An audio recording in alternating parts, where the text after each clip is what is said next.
সুপ্রভাত সকলকে, হালকা শীতের শুভেচ্ছা। আজ 14ই নভেম্বর, আজ ওয়ার্ল্ড ডায়াবেটিস ডে।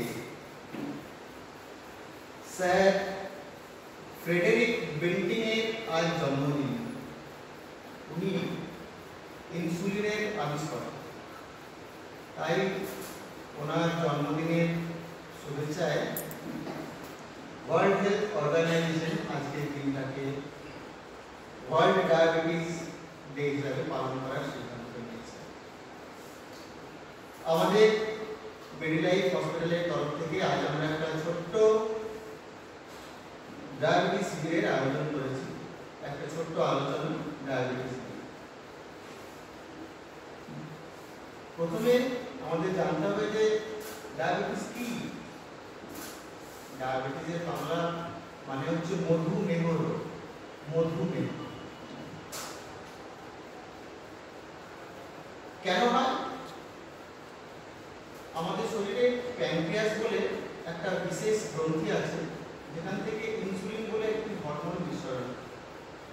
যদি কোনো কারণে সেই ইনসুলিন হরমোন ক্ষরণ না হয় বা কমে যায়, তবে এই রোগটি হয়। কাকে বলে ডায়াবেটিস? কাকে বলে? যদি আমাদের রক্তের সুগার খালি পেটে 100 বেশি থাকে বা খাওয়ার পরে 140-এর বেশি থাকে বা HbA1c বলে একটি বিশেষ পরীক্ষা হয় যেটি 6.5 অর্থাৎ 6.5%-এর বেশি থাকে, তবে আমরা তাকে ডায়াবেটিস রোগী হিসাবে বলে থাকি। এরপর হচ্ছে সাইন সিম্পটম কি কি। আমরা কি কি লক্ষণ থেকে বুঝবো যে এই মানুষটি ডায়াবেটিস রোগে ভুগছে? এই ব্যাপারে আমি 2-3টি কথা না বললেই নয়। সেটা দেখা গেছে যে আমাদের ভারতবর্ষ, বিশেষ করে পশ্চিমবঙ্গে, এই ডায়াবেটিস রোগী একটি মহামারী রূপে তৈরি হয়েছে, এপিডেমিক ফর্মে। প্রত্যেক 8 জন মানুষের মধ্যে একটা মানুষ যে কিন্তু সুগারে ভুগছে। অর্থাৎ 100 জন মানুষকে যদি আমি দেখি, তাহলে মোটামুটি 12 থেকে 15 জন মানুষ আমার ডায়াবেটিস, 100 থেকে 15 জন সাধারণ মানুষের ভালো। তাহলে আমাদের ডায়াবেটিস রোগীর সংখ্যা যত দিন যাচ্ছে আস্তে আস্তে কিন্তু বাড়ছে, অজান্তেই বাড়ছে। এই রোগটি কিউরেবল নয়, অর্থাৎ সম্পূর্ণরূপে সারে না, তবে এই রোগটি প্রতিরোধ করা যায়। আমরা যদি এই রোগটা সম্পর্কে জানি, তবে আমরা অনেক দিন স্বাভাবিকভাবে জীবনযাপন করে স্বাভাবিক লাইফ করতে পারবো এবং অনেক দিন কম রোগে বাঁচতে পারবো, অনেক দিন কম রোগে বাঁচতে পারবো। ডায়াবেটিসকে বলা হয় সাইলেন্ট কিলার। সাইলেন্ট কিলার অর্থাৎ আমরা যদি এই রোগ নিয়ে একটু কম জানি বা এই রোগ নিয়ে যদি আমরা না জানি বা এই রোগ নিয়ে জেনেও যদি এই রোগকে আমরা অবহেলা করি, তবে এই রোগটি অজান্তেই কিছু দিনের মধ্যে আমাদের শরীরের বিভিন্ন অঙ্গ প্রত্যঙ্গকে খারাপ করে দিতে পারে এবং সেই ক্ষেত্রে মানুষের রোগের হার যেরকম বাড়বে, মানুষের কিন্তু মৃত্যুর হারও বাড়বে। এই রোগটি হচ্ছে অনেকটি টাইম বোমের মতো। টাইম বোমের মানে আজকে আমি যদি একটা বোম ফিট করি, তাহলে কিছুদিন পরে সেই বোমটা বাস্ট করবে। এরকম টাইমের ব্যাপার, যে 6 ঘন্টা পরে বাস্ট হতে পারে, কি 3 দিন পরে ব্লাস্ট হতে পারে। সেরকম এই রোগ নিয়ে যদি আমরা এই রোগটাকে নিয়ে না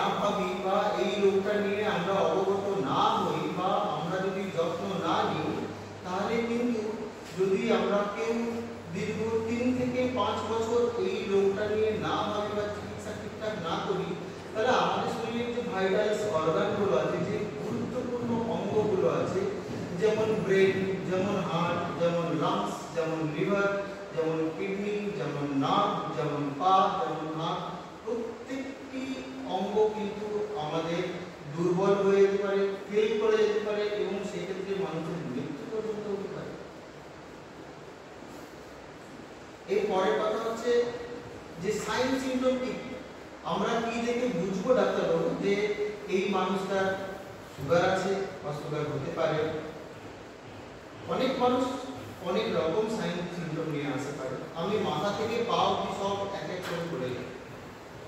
প্রথমত মানুষ আসে যে ডাক্তারবাবু আমি না যত দিন যাচ্ছে আস্তে আস্তে আমি আমার শরীরটা না দুর্বল হয়ে যাচ্ছে, আমার ওজনটা যেন কমে যাচ্ছে, খুব টায়ার্ড হয়ে যাচ্ছে, কাজ করার ঠিক ইচ্ছে পাচ্ছে, খুব উইক হয়ে যাচ্ছে, এই কদিন আমার হাতে পায়ে সর্বত্র যেন অনেক ব্যথা অনুভব করছি, কাজের ইচ্ছেগুলো অনেক যত দিন যাচ্ছে তত কমে যাচ্ছে। যদি মাথা থেকে আমরা পরপর সাইন সিম্পটমগুলো বলি, মাথায় কি হতে পারে? সুগার বাড়লে আমাদের একটা হেডেক হতে পারে, মাথা ব্যথা হতে পারে। দুই, মেমোরি লস হতে পারে, অর্থাৎ মনে রাখার যে ক্ষমতাগুলো সেগুলো কিন্তু কমে যেতে পারে। এরপরে আসি চোখের কথা। চোখে কি প্রবলেম হয়? আমাদের সুগার যদি কন্ট্রোলের বাইরে থাকে, সুগার যদি কন্ট্রোলে না থাকে, তাহলে আমাদের চোখের মধ্যে যে নার্ভগুলো আছে, চোখের যে লেয়ারগুলো আছে, সেখানে সুগারে সেগুলো আক্রান্ত হয় এবং আমাদের চোখের যে পাওয়ার সেগুলো কমে যায়। আর কিন্তু অনেক সময় চোখ লাল হয়ে যায়। এরপরে আসি কানের কথা। কানে কি প্রবলেম হয়? অনেক সময় কানের যে শ্রবণ শক্তি সেটা কমে যায়, আমরা একটু কম শুনতে পাই যদি সুগার কন্ট্রোলে না থাকে। অনেক সময় কানের ভিতর থেকে পুঁজ বেরোতে পারে, কানের সামনে যে ছোট ছোট লোমগুলো আছে সেই লোমগুলোতে ছোট ছোট ফুসকুড়ি হতে পারে, আমাদের মধ্যে ফারান্তাল বলে, এগুলো হতে পারে। এরপরে আসি মুখের কথা। মুখগহ্বরে অনেক ছোট্ট ছোট্ট আলসার হয় এবং এই আলসারগুলো বেশিরভাগ ক্ষেত্রেই সাদা সাদা হয়, অর্থাৎ ফাঙ্গাল আলসার। আমাদের ভাষাতে ক্যান্ডিডিয়াসিস বলি, ওরাল ক্যান্ডিডিয়াসিস। এগুলো সুগারের একটা লক্ষণের মতো। এরপরে গলায় টনসিল থাকতে পারে। অনেক সময় দেখা যায় যে ঠান্ডা লাগলে টনসিল হয়, অবশ্যই হয়, টনসিলের প্রধান কারণই হচ্ছে ঠান্ডা লাগা। কিন্তু যদি সাদা সাদা প্যাচ থাকে তবে বুঝতে হবে যে তার মধ্যে সুগারের লক্ষণ থাকার একটা প্রবল সম্ভাবনা আছে। এরপরে আসি বুকের মধ্যে হার্ট। সুগারের পেশেন্টদের বেশিরভাগ মানুষই হার্টের রোগে আক্রান্ত হয়। সুগার হচ্ছে একটা শুদ্ধ জলের মধ্যে কাদা। রক্তের মধ্যে যদি সেই কাদাগুলো থাকে, অর্থাৎ সুগার থাকে, তাহলে আমাদের শরীরের যে শিরা, ধমনী, উপশিরা, অর্ধধমনী যেগুলো আছে সেগুলোর মধ্য দিয়ে রক্ত ভালো করে প্রবাহ হয় না, রক্তের সার্কুলেশনটা কমে যায়। যদি কমে যায় তাহলে যে আমাদের অত্যন্ত গুরুত্বপূর্ণ অঙ্গগুলো, তার মধ্যে যেটা সব থেকে বেশি ইম্পর্টেন্ট লাংস এবং হার্ট, এগুলোর মধ্যে রক্ত ভালো করে প্রবাহিত করতে পারে না। এবং হার্টের মধ্যে যদি এই রক্ত ভালো করে প্রবাহিত না হয় তাহলে heart attack, heart block, heart failure হতে পারে। লাংসের মধ্যে হাঁপানি, এই রোগটি অনেক বেশি বাড়তে পারে, একটুতেই শ্বাসকষ্ট হতে পারে। এরপরে পেটের মধ্যে লিভার। ডায়াবেটিস পেশেন্টরা বেশিরভাগটাই ফ্যাটি লিভারে আক্রান্ত হয়, ফ্যাটি লিভার। এরপরের কথা কিডনি। যদি কারো সুগার থাকে তাহলে কিডনির অনেক বড় সড়ো প্রবলেম হয়, এমনকি অনেক মানুষ কিডনি ফেলিয়ারও মারা যায়। ইউরিনে জ্বালা, বারবার ইউরিন যাব, বারবার পেটের তলপেটে ব্যথা হবে, অনেক সময় ছোট ছোট কিডনিতে পাথর এবং পাইলোনেফ্রাইটিস বলে একটা বিশেষ রোগ হয়, পাইলোনেফ্রাইটিস মানে কিডনির মধ্যে খুব জমা। এই রোগটিও খুব হতে পারে এবং তার জন্য মানুষের রোগ বাড়তে বাড়তে মানুষের মৃত্যু পর্যন্ত হতে পারে। সুতরাং এইগুলো খুব ইম্পর্টেন্ট ব্যাপার। এইগুলো ছাড়া আর সাইন সিমটমে আসি পায়ের মধ্যে। পায়ে কি হতে পারে? ডায়াবেটিক ফুট বলে একটা বিশেষ ব্যাপার আছে, যেখানে পায়ের নিচের দিকে কালো কালো দাগ হয়, সেই জায়গাটা অসার হতে শুরু করে, সেই জায়গায় মাঝে মাঝে ঝিনঝিন চিনচিন জ্বালা এরকম হতে পারে, আস্তে আস্তে ছোট ছোট আলসার অর্থাৎ ঘাও হয় এবং পরবর্তীকালে দেখা যায় যে পাটি পচে গেছে। আমাদের ভাষাতে সেটিকে ডায়াবেটিক ফুট বলে। এরপর আসি আমাদের যৌনাঙ্গের ব্যাপার। বেটা ছেলেদের অনেকে পেনিসের মধ্যে যে চামড়া আছে সেই চামড়ার মধ্যে অনেক ঘা হয়। অনেক পেশেন্টই আমার কাছে এরকম দেখেছি এসছে যারা শুধুমাত্র ঘা নিয়ে এসছে, ডাক্তারবাবু আমার না একটা ঘা হয়েছে, দেখুন যেই টেস্ট করেছি অমনি দেখি 350 400 সুগার, উনি আগে জানতেনই না, ওনার বাকি সাইন সিমটম গুলো হয়নি। অনেক মহিলার ভালভো ভ্যাজাইনাইটিস হয়। আর অনেক মানুষ যারা গায়ে অনেক চুলকানি নিয়ে আসে, skin disease is more common in diabetes. এমন অনেক পেশেন্ট দেখেছি সারা গায়ে চুলকানি নিয়ে এসেছে, ডাক্তারবাবু অনেক দাগ হয়ে গেছে, টেস্ট করে দেখেছি তার সুগার 500 বেশি। সুগার তার কারণ, সুগার কন্ট্রোল হয়ে দেখেছি অটোমেটিক্যালি তার কিন্তু স্কিন ডিজিজ কমে গেছে।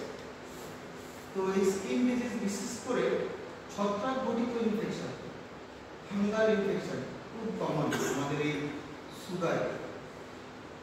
এইগুলো হচ্ছে আমাদের সুগারের সাইন সিমটমের মধ্যে পড়ে। তাহলে ডাক্তারবাবু আমার যদি এরকম সাইন সিমটম হয় কি করা উচিত?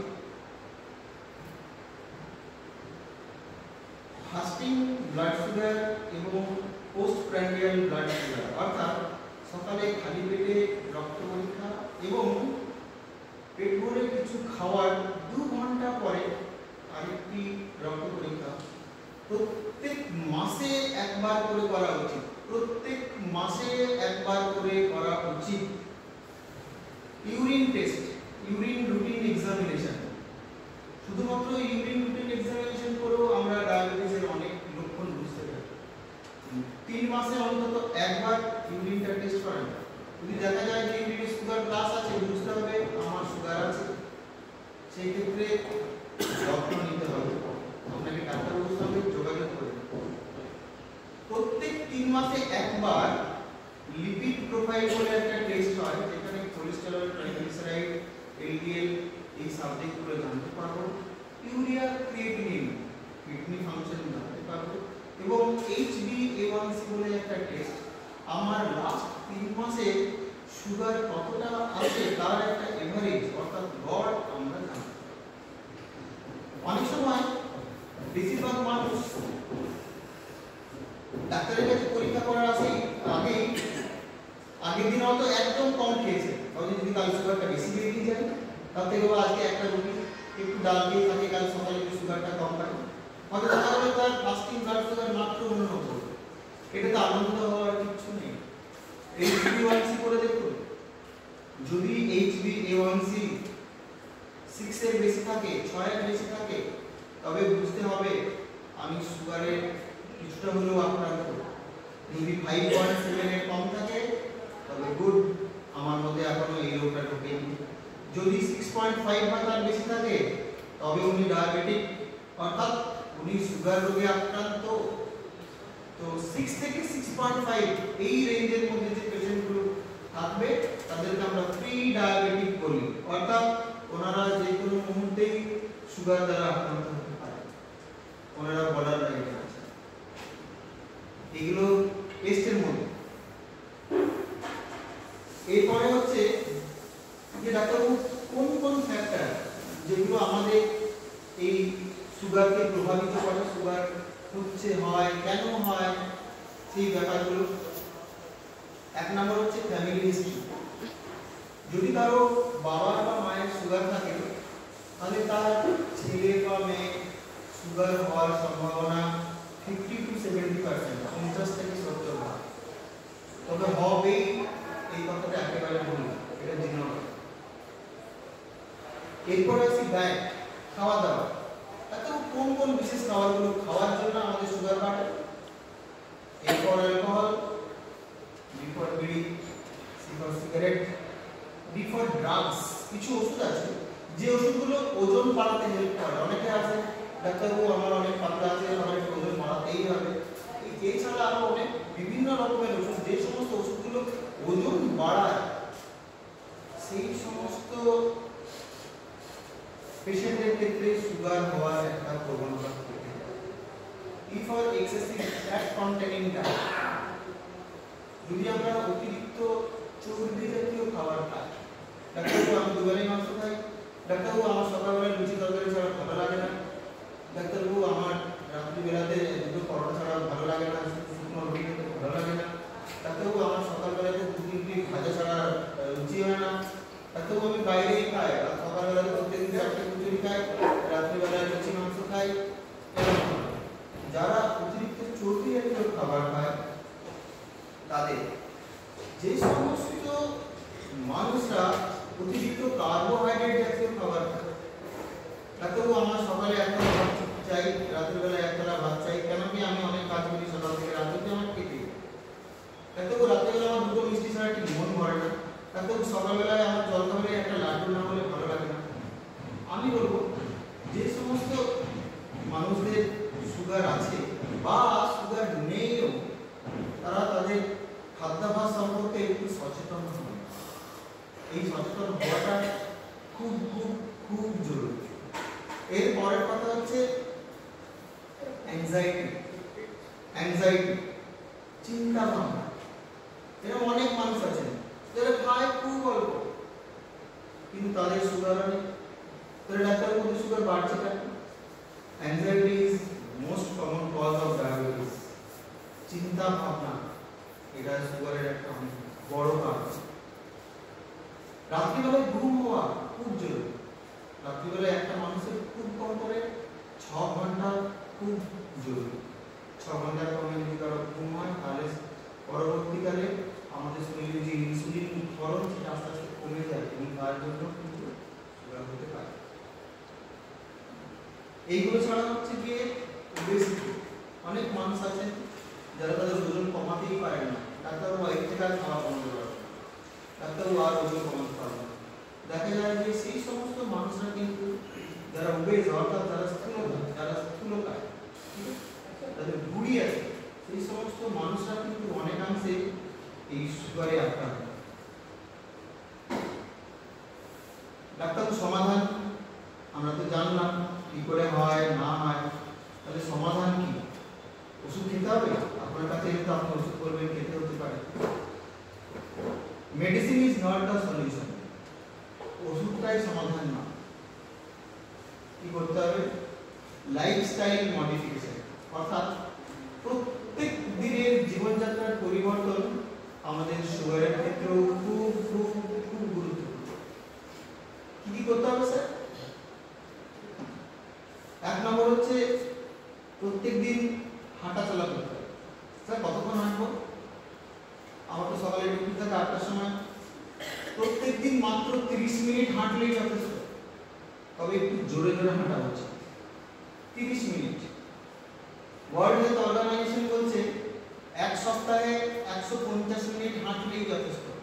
মানে যদি আমরা হিসাব করি সপ্তাহে 5 দিন হাঁটলেই হয় 8 ঘন্টা, শরীর কিছু। তো এই 5 দিন 8 ঘন্টা হাঁটাটা কিন্তু খুব জরুরি, খুব খুব খুব জরুরি। তাতে আমার হাঁটা সম্ভব না, আমার এখানে রাস্তা খারাপ, আমার পায়ে আঘাত আছে ইত্যাদি ইত্যাদি, তবে সেই ক্ষেত্রে যোগা ইজ ইম্পর্টেন্ট। যোগা ঘরে বসে যে ব্যায়ামগুলো আমরা করি সেই ব্যায়ামগুলো খুব ইম্পর্টেন্ট এবং এগুলো প্রত্যেক দিন করা উচিত। ডাক্তারবাবু আর খাওয়া দাওয়ার ব্যাপারে আমি যে কিছুক্ষণ আগে খাওয়া দাওয়ার ব্যাপারটা বললাম, এই খাওয়া দাওয়াগুলো থেকে যতটা সম্ভব বিরত থাকা ভালো। এটা তো খাবো কি? আমার সুগার থাকে,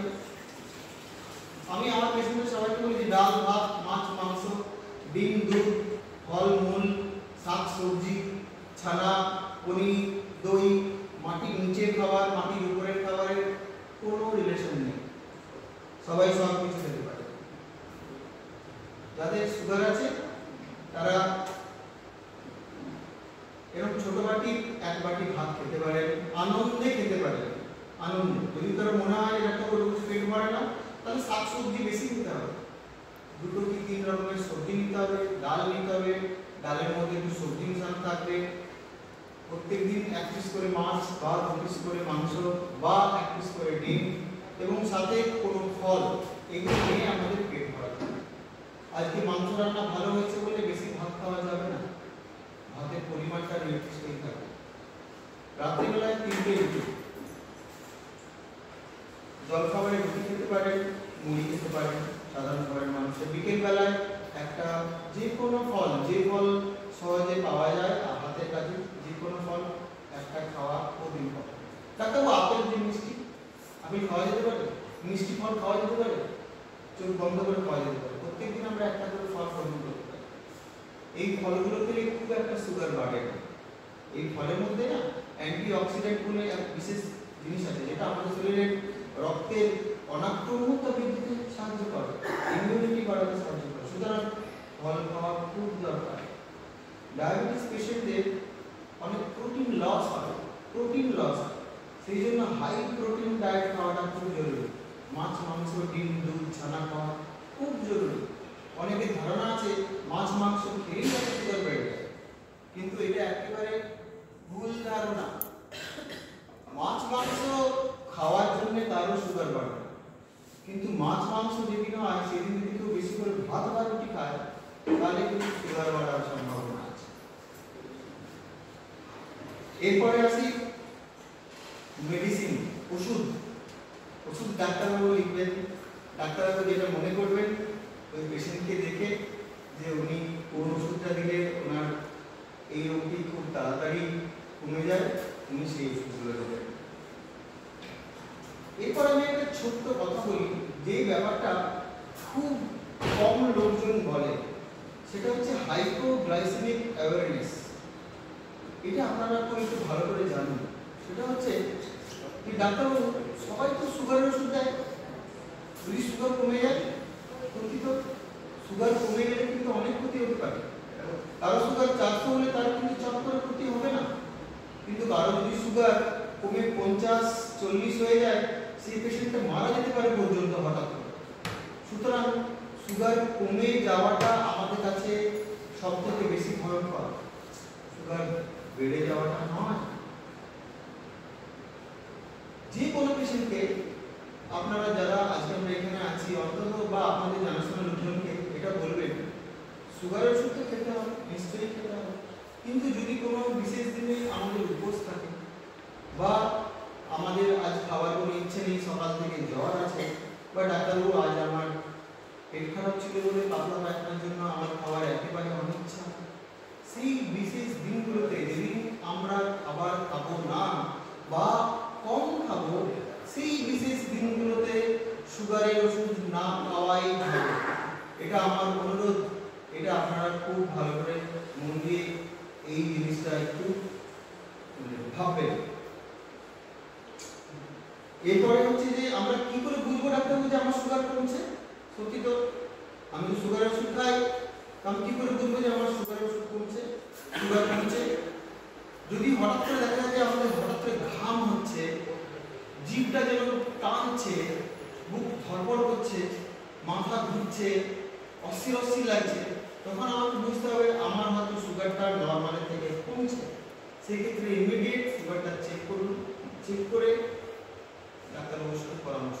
আর যদি হঠাৎ করে এরকম মনে হয় যে না আমার সুগার তো কমতে শুরু করেছে, ঘরে চিনি 2 থেকে 3 চামচ খেয়ে নেবেন, হাতের কাছে যা পাবেন, মিষ্টি হোক, লজেন্স হোক, বাতাসা হোক, নতুন দানা হোক, 1 মুঠো আগে খেয়ে নেবেন। এটা খেলেই 1 মিনিটের মধ্যে আপনি ভালো হয়ে যাবেন, উইদিন মিনিট।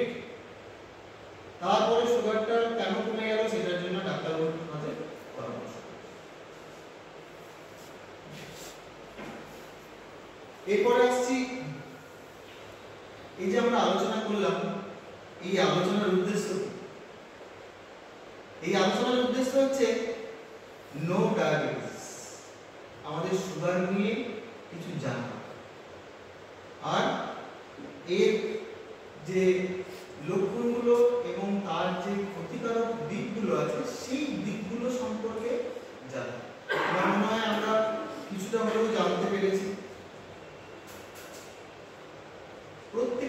ডায়াবেটিস পেশেন্টকে শনাক্ত করা, মানে আমরা এই আলোচনাগুলো যদি আমাদের সমাজের মধ্যে ছড়িয়ে দিতে পারি বিভিন্ন মানুষের মধ্যে, তাহলে মানুষরা কিন্তু অনেক সচেতন হয়ে যাবে এই রোগটা নিয়ে।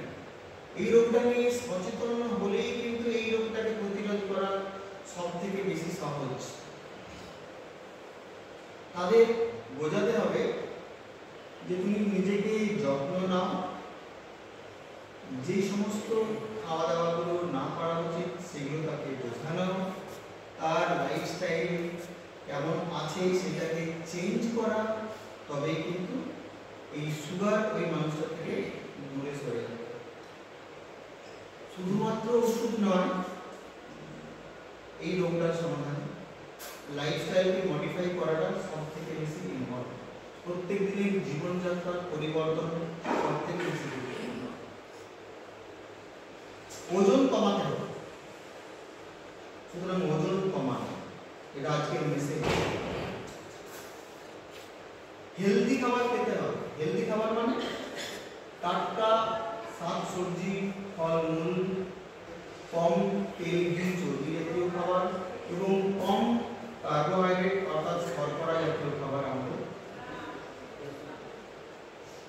নেশা মুক্ত থাকতে হবে। আমাদের নেশা যতটা সম্ভব নেশা থেকে দূরে থাকবো, আমরা এই রোগ থেকে ততটাই দূরে থাকতে পারবো। চিন্তা মুক্ত থাকতে হবে, যদিও সবসময় সম্ভব না, কিন্তু আমাদের চেষ্টা করতে হবে যতটা সম্ভব দুশ্চিন্তা আমাদের মাথায় না রাখা। যে কোনো দুশ্চিন্তা, ছেলের হোক, মেয়ের হোক, সমাজের হোক, নিজের প্রফেশনের হোক বা এবিসিডি যে কিছু, মাসে অন্তত একবার সুগারটা চেক করতে হবে। প্রত্যেক 3 মাসে একবার HbA1c, লিপিড প্রোফাইল এবং ইউরিয়া ক্রিয়েটিনিন সঙ্গে ইউরিন রুটিন এক্সামিনেশন, এটা করা খুব জরুরি। সবশেষে বলি, আমরা যা খাদ্যরসিক বাঙালি, সেই জন্যে ইট হেলদি মানে ভালো খান, স্টে হেলদি মানে ভালো থাকুন, কিপ হেলদি ভালো রাখুন। কেন কি তুমি আসলেই আমি খুশি। ধন্যবাদ। আমি আমাদের যারা এসছেন আজকে সবাইকে অনেক সম্মান জানাই। আপনাদের তরফ থেকে কারো যদি কিছু কোয়েশ্চেন থাকে একটু আমাকে জিজ্ঞেস করতে পারেন, যে কোনো রকম কোয়েশ্চেন ডায়াবেটিস নিয়ে আমি খুব চেষ্টা করব সহজ করে বোঝানো। আমরা কি করে বলবো যে কোনটা টাইপ 1 সুগার এবং টাইপ 2 সুগার? টাইপ 1 হচ্ছে basically insulin dependent, insulin dependent diabetes type 1। আমাদের আপনি তো প্রথমে ছিলেন না, আসতে পারেননি। সুগার কেন হয়? আমাদের শরীরে প্যানক্রিয়াস বলে একটা গ্ল্যান্ড আছে, যে গ্ল্যান্ড থেকে ইনসুলিন বের হয়। যদি সেই গ্ল্যান্ড থেকে ইনসুলিন বেরই না হয়, তাহলে ওই পেশেন্টটা ইনসুলিনের উপর ডিপেন্ডেন্ট, জন্ম থেকেই তাকে ইনসুলিন নিয়ে বোঝা যাচ্ছে। টাইপ 1। টাইপ 2 কি?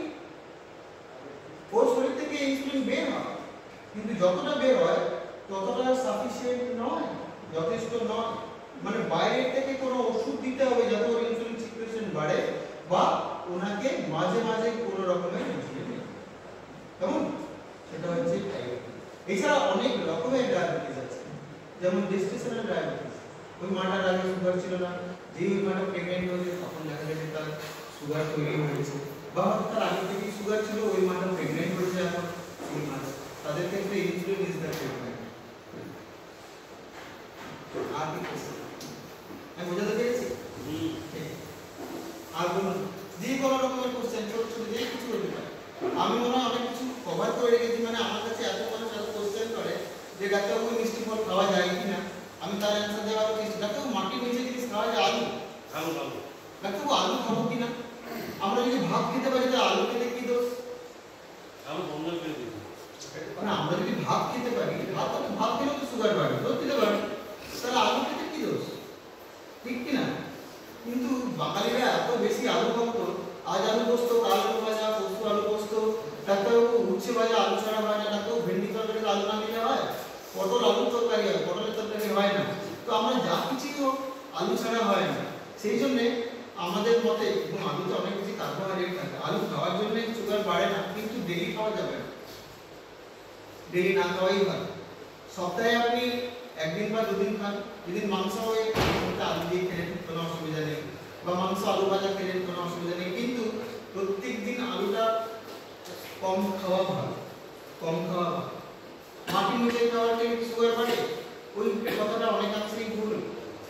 গাজর বিট খেলে ততটা সুগার বাড়ে না, ঠিক আছে, খাওয়া যেতে পারে। এগুলো আমাদের শরীরের কাছে খুব খুব ইম্পর্টেন্ট। কেন কি গাজর খেলে ওর মধ্যে অনেক ভিটামিন এ আছে, বিট খেলে ওর মধ্যে অনেক আয়রন আছে, অনেক অ্যান্টিঅক্সিডেন্ট আছে, যেগুলো আমাদের শরীরের পক্ষে অনেক উপকারী। এগুলো থেকে সুগার অবশ্যই বাড়ে, কিন্তু তার পরিমাণ খুব খুব খুব কম, যেই জন্য বাড়ে। এটা আমাদের দরকার। আমি মাঝে মাঝে খাওয়া নিতে পারি, আনন্দ আমি টোটাল বন্ধ করে দিই। টোটাল বন্ধ করার দরকার নেই। যারা আলু প্রেমী তারা মাঝে মাঝে খেতে পারে, সপ্তাহে একদিন খেতে পারে, দুদিন খেতে পারে, নো প্রবলেম, কোনো অসুবিধা নেই। কিন্তু তা বলে দুদিন খাই বলে অনেকটা বেশি করে খেয়ে নিয়ে আসছে, সেটা উচিত। আর কার কি কোশ্চেন আছে? স্যার বলুন, আপনার কি কোশ্চেন? আপনি আলোচনার মাধ্যমে প্রশ্ন এবং উত্তর যথাযথভাবে দিয়ে দিয়েছেন, ফলে আমাদের মনের প্রশ্ন জাগছে। আমি স্যার সার্জারির মাধ্যমে প্যানক্রিয়াস রিপেয়ারমেন্ট বা এরকম কোনো সুবিধা হবে? অ্যাকচুয়ালি প্যানক্রিয়াসের তিনটে সেল আছে, alpha cell, beta cell, delta cell. Alpha cell থেকে গ্লুকাগন বলে একটা বিশেষ হরমোন বেরোয়, বিটা সেল থেকে ইনসুলিন বেরোয়। এই যে বিটা সেল, যখনই প্যানক্রিয়াটিক কোনো সার্জারি হয় না, তো প্যানক্রিয়াটিক সার্জারিতে এই সেলগুলো ডিস্ট্রাক্ট হয়ে যায়। ওই জন্য যে কোনো প্যানক্রিয়াটিক সার্জারিতে বা যদি কোনো মানুষ প্যানক্রিয়াটাইটিস বলে কোনো রোগে ভোগে, দে আর মোর প্রোন টু ডায়াবেটিস, তাদের সুগার হওয়ার একটা সম্ভাবনা বেশি, তারা প্যানক্রিয়াটাইটিস বলে একটা বেশি রোগ। কেন কি প্যানক্রিয়াস ফুলে যাওয়াকে প্যানক্রিয়াটাইটিস বলে, যেমন লিভার ফুলে যাওয়াকে হেপাটাইটিস বলে, কিডনি ফুলে যাওয়াকে নেফ্রাইটিস বলে, সেরকম প্যানক্রিয়াস ফুলে যাওয়াকে প্যানক্রিয়াটাইটিস বলে, ঠিক আছে। তো এই চর্বি খাওয়ার কথাটা এই কারণে বললাম, যত চর্বি বেশি খাবো প্যানক্রিয়াস হবে ডিস্টার্ব হবে। কেন হবে? কেন কি প্যানক্রিয়াস থেকে লাইপেজ, অ্যামাইলেজ বলে এক ধরনের এনজাইম বের হয়। ওই এনজাইমগুলো আমাদের ফ্যাটকে এবং আমাদের যে কার্বোহাইড্রেটগুলো আছে তাদেরকে হজম করতে সাহায্য করে। তো সার্জারিতে খুব বেশি লাভ হয় না, বরং কিছুটা খারাপ হবে। ডাক্তার বলবে আপনাদের যে কিছু রকম বুঝতে দেখেন আপনি। হ্যাঁ বলো। সুগারের পেশেন্টরা কোনো কোনো টেনশনে ভুগছে, তো উনি রাত্রে একটা ঘুমের ওষুধ খেয়ে ঘুমাতে পারেন, আনন্দে ঘুমাতে পারে। তবে এটা শুধু খেয়াল রাখবে যে ওই পেশেন্টটা যেন রাত্রিবেলায় সুগারের ওষুধ না খান বা কম ডোজের খান। কেন বলছি? হয়তো দেখা গেল কি যে কিছুক্ষণ আগে একটা হাইপোগ্লাইসেমিক অ্যাওয়ারনেস বলে একটা কথা বলেছিলাম। হ্যাঁ, এটা কোনো ডাক্তারবাবুরা বলে না, মানে বেশিরভাগ ডাক্তারবাবুরা এটা বলার সুযোগ পায় না। ঠিক আছে, আপনাকে এই ওষুধটা খেতে হবে, এইভাবে এইভাবে থাকবেন, এগুলো খাবেন। কিন্তু হাইপোগ্লাইসেমিক অ্যাওয়ারনেস নিয়ে লোকজন বলার সুযোগ পায় না, আমাদের ভিড় থাকে বা হয়তো মনে থাকে না ইত্যাদি। কিন্তু এইটা জানাটা সব থেকে বেশি ইম্পর্টেন্ট। হ্যাঁ, যদি ওই পেশেন্ট আমার হাই ডোজের সুগারের ওষুধ খায়, আজকে হয়তো রাত্রিবেলার খাবারই খেলেন না, কিন্তু এটা জানেন ডাক্তারবাবু লিখেছে ওষুধ তো খেতে হবে, ওষুধ খেলেন, ভালো ঘুম হয়নি 3 দিন, একটা ঘুমের ওষুধ খেলেন। যদি রাত্রিবেলায় ওনার সুগার ফল করতে শুরু করে, অজান্তেই তার কিন্তু মৃত্যু পর্যন্ত হতে পারে। হাইপোগ্লাইসেমিয়াতে সাডেন ডেথ খুব কমন, ব্রেন ডেথ হয়ে যায়, আমরা তাকে ঘোরাতে পারি। হাই সুগারে আমি ধীরে ধীরে তাকে ভালো করে দিতে পারবো, কিন্তু হাইপোগ্লাইসেমিয়ায় ইমিডিয়েট ট্রিটমেন্ট লাগবে, ইমিডিয়েট। সুগার 400 থেকে আমি 3 দিনেও যদি কমিয়ে 150 করি, কোনো ক্ষতি হবে না আমার ওই পেশেন্টের। যদি কিডনিতে কোনো চাপও পড়ে, তাকে ভালো অ্যান্টিবায়োটিক দিয়ে বা ওষুধ দিয়ে সেটা ঠিক করা যায়। কিন্তু যদি হাইপোগ্লাইসেমিয়া হয়, ব্রেন ডেথ হয়ে যায়। বুঝতে পেরেছ? সুতরাং রাত্রিবেলায় ঘুমের ওষুধ অবশ্যই খেতে পারে, শুধু এটা খেয়াল রাখতে হবে যে রাতের খাবারটা তার সঠিক কিনা। যদি রাতের খাবারটা কম হয় বা রাতে সুগারের ওষুধ হাই পাওয়ারে খান, তবে সেই ক্ষেত্রে ঘুমের ওষুধ উঠতে গেলে 5 বার ভেবে দেওয়াটাই ভালো। ভাই বাবু তোমার স্যার আমি একটা কোশ্চেন করতে বলো। অনেক সময় সুগারের পেশেন্টরা গ্লাইসেমিক ইনডেক্স বলে খাবারের এগুলো দেখে যে এই কোন খাবারে কি আছে না আছে। এবার আমি বলি, খুব ভালো কোশ্চেন করেছো তুমি। তবে আমি বলি যে সব পেশেন্ট মানে বেশিরভাগ মানুষদের ক্ষেত্রে, ঠিক আছে, এই ইনডেক্স দেখে খাওয়া দাওয়া করাটা না খুব জটিল। ওটা খুব সফিস্টিকেটেড লোকজনদের ঠিক আছে, আমার ঘরের তোমার ঘরের বা আমরা যারা এরকম স্বাভাবিক সমাজে বাস করি তাদের জন্য এই ইনডেক্সটা সবাই ফলো করতে পারে না, বেশিরভাগটাই পারে না। যদি আমাকে কেউ বলে যে ডাক্তারবাবু আমরা একটা চার্ট বানিয়ে দিন তো, আমি এই চার্টটা দিলে খাবো, আমি 100% শিওর ওই পেশেন্ট একদিনই করবে 1 মাসের মধ্যে, 29 দিন করার সুযোগই পাবে, ঠিক আছে। তাও আমার মতে একটা ছোট্ট করে মানে ডায়েট চার্টের মধ্যে এরকম থাকবে, সকালে উঠে ব্রেকফাস্ট 2 থেকে 3টি রুটি, সাথে একটু ছানা থাকলে ভালো হয়, একটা কোনো ফল থাকলে ভালো হয়, সাথে একটা সবজি থাকবে, সবজি, দুধ খাওয়া যেতে পারে। এরপরে এলো আমাদের লাঞ্চ। লাঞ্চে ডাল, ভাত, তরকারি, 2-3 রকমের তরকারি, সবজি একটু বেশি করে থাকবে, ভাতের পরিমাণটা কম থাকবে, 1 পিস মাছ বা 2 পিস মাংস বা 1 পিস ডিম খেতে পারে, সাথে একটা ফ্রুট স্যালাড থাকতে পারে। বিকেলের দিকে শশা মুড়ি বা ছোলা মুড়ি বা বাদাম ভাজা মুড়ি বা কোনো একটা ফল খেতে পারেন। রাত্রিবেলায় রুটির সাথে ডাল বা দুধ রুটি খেতে পারে বা ছানা রুটি খেতে পারে বা কোনো তরকারি রুটি খেতে পারে বা ডাল রুটি খেতে পারে। যেমন এইগুলো আমার মনে হয় ফলো করলে মানে it is more then sufficient, এটা যথেষ্ট। আমি দেখেছি মানে অনেকেই ডায়েট চার্ট দিয়ে সবাই চায় দেখো ডায়েট চার্ট কি আমার একটা দিন তো, কিন্তু ডায়েট চার্ট কেউ সেরকমভাবে ডায়েট চার্ট তো ফলোই করে বেসিক্যালি। তো এরকমভাবে করলেই হবে না, আমরা প্রত্যেকদিন বিভিন্ন রকমের খাবার মানে আজকে হয়তো আমার ঘরে ডাল ভাত তরকারি শুধু হয়েছে, মাছ মাংস হয়নি, বা কালকে হয়তো তরকারি হয়নি, আজকে মাংসের ঝোল আর ভাতই হয়েছে শুধু, ঠিক আছে, মাংস হয়েছে আজকে তরকারি বানাবারই দরকার, শুধু শাক বানাও আর মাংসের তরকারি বানাও আর ভাত বানাও, আর যদি মন ভালো করে আলু পোস্ত বানিয়ে নাও, ঠিক আছে, ঠিক আছে, ঠিক আছে। তো থ্যাংক ইউ সবাইকে, অনেক ধন্যবাদ, ঠিক আছে। আপনারা সবাই এসেছেন, মন দিয়ে শুনেছেন। আমি আশা করবো কি যে আমাদের মধ্যে যে আলোচনাগুলো